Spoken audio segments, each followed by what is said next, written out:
Hello and welcome. Today we're going to learn how to cook Japanese style curry from scratch, in other words without using those blocks. It is absolutely delicious. We start off with our onion, ginger and garlic and grate them up nicely.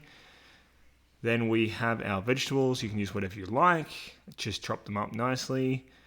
And our meat, I'm using chicken thigh, but you can use chicken mince. Chop it up nicely too. Then we get our oil, 4 tablespoons of oil in the pot. Turn it on to a medium heat.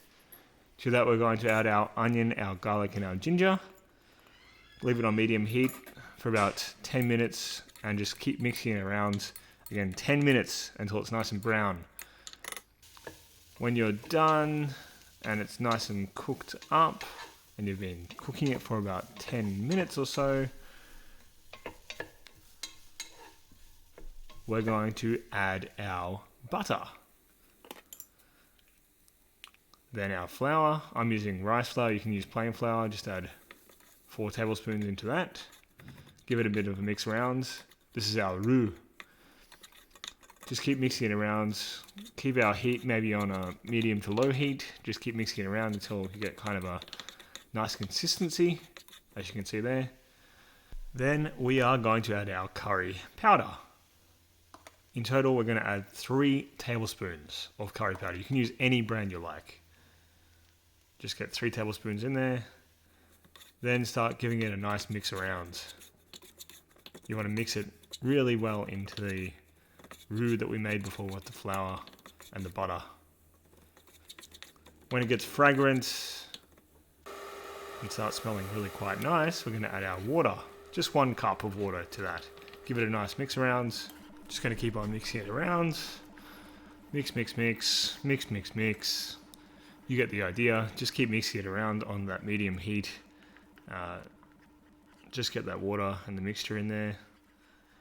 Then we're going to put it on pause and make our flavorings. First up, our stock. 2 tablespoons and a little bit of stock. 2 tablespoons of tomato sauce. 1 tablespoon of Worcestershire sauce. Our honey. 1 teaspoon of honey and 1 teaspoon of instant coffee. You saw that before. Give it a nice mix there. We're going to add 4 cups of water to our mixture from before. On top of that, we're going to add our flavorings.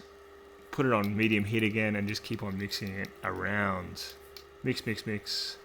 It's going to start smelling really good. Then we're going to leave it on low heat for 30 minutes. Next up, we're going to cook up our meat. Put some butter in a pan. Make sure it's nice and hot. Add our chicken, whatever meat you're using. Then we're going to add our root vegetables once our chicken is nice and cooked. So I have our potatoes and carrot. Going to just keep frying them up, cooking them nicely. Whoops, there goes some carrot. Just cook them up nicely. Nice medium heat, medium to low, medium to high. Once that's cooked up, we're going to add that to our curry mixture. Give it a nice mix. Remember, this curry has been sitting there for 30 minutes. So I'm going to add our rest of our vegetables.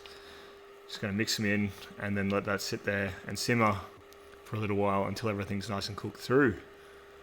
Absolutely delicious, this curry. Put the lid on, let it simmer for a while.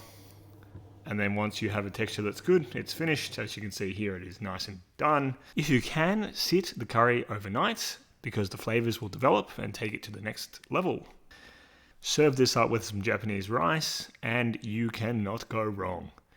Enjoy, and I hope you have a great dinner. Itadakimasu.